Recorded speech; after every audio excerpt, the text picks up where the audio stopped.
bagi kita milik kerajaan yang tidak dapat digoncangkan, oleh Reverend Dr. Yu Hong Seng, pengurusi NECF. Salah satu kerinduan yang kita semua miliki adalah beristirahat dengan aman dalam kehidupan yang tidak tergoncangkan. Semua kita ingin perkara-perkara baik yang kita nikmati kekal selama-lamanya. Namun kehidupan mempunyai kecenderungan untuk melemparkan berbagai-bagai kesusahan ke arah kita, membuat kita rasa tidak aman dan takut. Sesetengah kesusahan-kesusahan ini sangat menggoncangkan kita. Kemudian kita mendapati diri kita berebut untuk membangun keamanan, berusaha mati-matian untuk cuba menghilangkan setiap ketidakpastian. Tidak lama kemudian kita mendapati bahawa hal ini tidak berhasil kerana kita kekurangan kekuatan, sumber daya dan pengetahuan sebelumnya untuk melindungi diri kita daripada malapetaka. Dunia yang hancur terus menumbuk muka kita. Kerajaan mengecewakan kita, para majikan mengurangkan jumlah pekerja mereka, ekonomi hancur, tubuh menjadi lemah, hubungan sesama kita menjadi tidak kukuh, pencuri mencuri, orang tersayang meninggal dunia.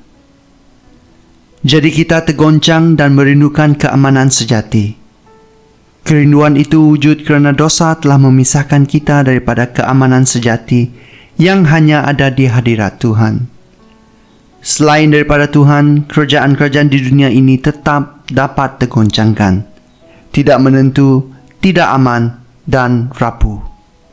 Hanya dengan Tuhan, seseorang boleh mendapatkan keamanan sejati dalam kerajaan yang tidak tergoncangkan. Yesus ingin memberi kita kerajaan yang tidak tergoncangkan.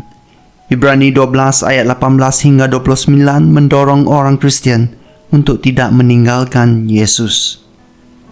Meninggalkan Yesus berarti melepaskan kerajaan yang tidak tergoncangkan. Kitab Ibrani ditulis untuk orang-orang Kristen Yahudi yang goyah dalam komitmen mereka kepada Yesus. Hal ini disebabkan oleh kepasifan dan penganiayaan mereka sendiri. Orang-orang Kristen Yahudi mungkin mempertimbangkan untuk meninggalkan iman mereka kerana mengikuti Yesus berarti banyak pengorbanan. Mungkin ini juga situasi yang sama yang kita alami sebagai orang percaya hari ini. Ibrani 12 ayat 18 hingga 29 menasihati orang-orang Yahudi yang percaya untuk bersukacita dalam kemuliaan Gunung Sion melebihi sukacita untuk Gunung Sinai, dan agar mereka menaruh pengharapan mereka pada kerajaan Tuhan yang tidak tergoncangkan.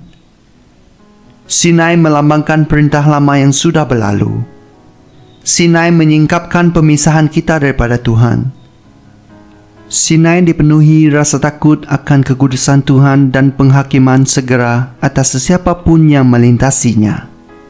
Di bawah hukum Taurat, apa yang dapat dirasakan oleh bangsa Israel adalah penghakiman, rasa bersalah dan pemisahan dari Tuhan yang benar, dan tidak ada jaminan untuk mendekati tahtanya dengan bebas. Tetapi bersyukurlah bukan itulah gunung yang perlu kita datangi. Dalam kesatuan dengan Kristus, kata penulis Ibrani, kita telah sampai ke gunung yang jauh lebih baik. Itulah Gunung Sion. Lihat ayat 22. Di Sion, Tuhan tetaplah Tuhan yang sama, yang kekudusannya tidak akan bertolak ansur dengan dosa. Namun, yang berubah ialah Tuhan menghapus dosa kita melalui Yesus. Yesus adalah pengantara perjanjian baru. Lihat ayat 24. Jadi, kenyataan ini mengarahkan penulis kitab Ibrani untuk menasihati orang-orang Kristen Yahudi tentang kerajaan Tuhan. Di ayat 25, penulis memberitahu kita untuk tidak menolak mendengarkan amaran Tuhan. Mengapa? Sebab goncangan bumi di Sinai tidak sebanding goncangan yang akan terjadi di akhir zaman. Amaran demi amaran datang kepada kita di kitab Ibrani. Kerana itu, harus lebih teliti kita memperhatikan apa yang telah kita dengar, supaya kita jangan hanyut di bawah arus.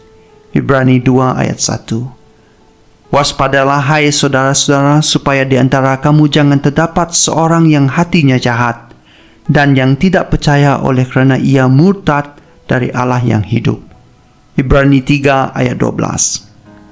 Sebab mereka yang pernah diterangi hatinya, yang pernah mengecap karunia sorgawi, dan yang pernah mendapat bahagian dalam Roh Kudus, dan yang mengecap firman yang baik dari Allah, dan karunia-karunia dunia yang akan datang, namun yang murtad lagi, tidak mungkin dibaharui sekali lagi sedemikian, hingga mereka bertobat, sebab mereka menyalibkan lagi anak Allah bagi diri mereka dan menghinanya di muka umum. Ibrani 6 ayat 4 hingga 6. Sebab jika kita sengaja berbuat dosa sesudah memperoleh pengetahuan tentang kebenaran, maka tidak ada lagi korban untuk menghapus dosa itu. Tetapi yang ada ialah kematian yang mengerikan akan penghakiman dan api yang dahsyat yang akan menghanguskan semua orang durhaka. Ibrani 10 ayat 26 hingga 27. Tuhan telah memperingatkan kita dari syurga. Wahai orang-orang yang beriman, marilah kita mendengar. Marilah kita mengambil iktibar dari amaran-amaran ini, agar kita dapat berpegang pada kerajaan yang tidak tergoncangkan. Semoga kita selalu mengucapkan syukur kerana kita telah menerima kerajaan yang tidak tergoncangkan, dan semoga kita bertekun untuk mengabdi kepada Tuhan dengan penuh rasa hormat dan takut akan Tuhan, kerana Tuhan kita adalah api yang menghanguskan. Ibrani 12 ayat 28 hingga 29. Semoga kebenaran besar tentang kerajaannya yang tidak tergoyahkan ini begitu meresap ke dalam diri kita, sehingga meskipun dikejutkan oleh keadaan yang tidak menentu, kita tidak akan digoncangkan oleh keadaan tersebut, melainkan terus menjadi duta kerajaan yang tidak tergoncangkan. Meskipun segala perkara mungkin bergemuruh, bergetar, dan berpecah di sekitar kita, akan ada kestabilan dalam diri kita. Bukan kerana apa-apa yang ada dalam diri kita, tetapi kerana keyakinan dan pengharapan yang tidak tergoncangkan yang telah memenuhi kehidupan kita melalui janji dan kuasa Tuhan.